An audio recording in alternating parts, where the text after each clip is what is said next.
শাসক দলের ছাত্র সংগঠনের চাপের মুখে ভারপ্রাপ্ত অধ্যক্ষের পদত্যাগের অভিযোগে উত্তপ্ত কালনা কলেজ। স্নাতক স্তরে ভর্তির জন্য বৃহস্পতিবার মেধা তালিকা প্রকাশিত হওয়ার পরই চরমে ওঠে পরিস্থিতি। ভারপ্রাপ্ত অধ্যক্ষকে ঘেরাও করে শাসক দলের ছাত্র সংগঠনের সমর্থকরা। ছাত্র ভর্তিতে দুর্নীতির অভিযোগ তোলে টিএমসিপি দখলে থাকা ছাত্র সংসদ। ভর্তি প্রক্রিয়া যে প্যানেল বেরিয়েছে সেই প্যানেলে কিছু ত্রুটি আর কারচুপি রয়েছে। তো সেই কারচুপির জন্য আমরা সেই প্রমাণপত্র নিয়ে সেটা নিয়ে আমরা প্রিন্সিপালের কাছে ডেপুটেশনে যাই। তো ডেপুটেশনে ওখানে প্রিন্সিপাল সেটা মেনেছে যে হ্যাঁ এই বিষয়ে কোনো কারচুপি রয়েছে। যদিও অভিযোগ উড়িয়ে দেন ভারপ্রাপ্ত অধ্যক্ষ। কারচুপির অভিযোগ যেটা লিখিতভাবে করছে আসলে সেটা একদমই ভিত্তিহীন।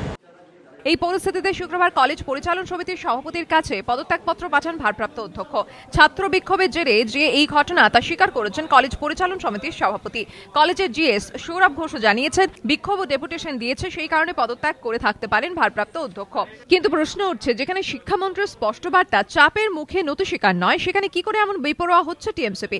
শিক্ষা মহলে একাংশের মতে কেন্দ্রীয়ভাবে অনলাইন প্রক্রিয়া বাতিলের জেরে এই ঘটনা কলেজে কলেজে।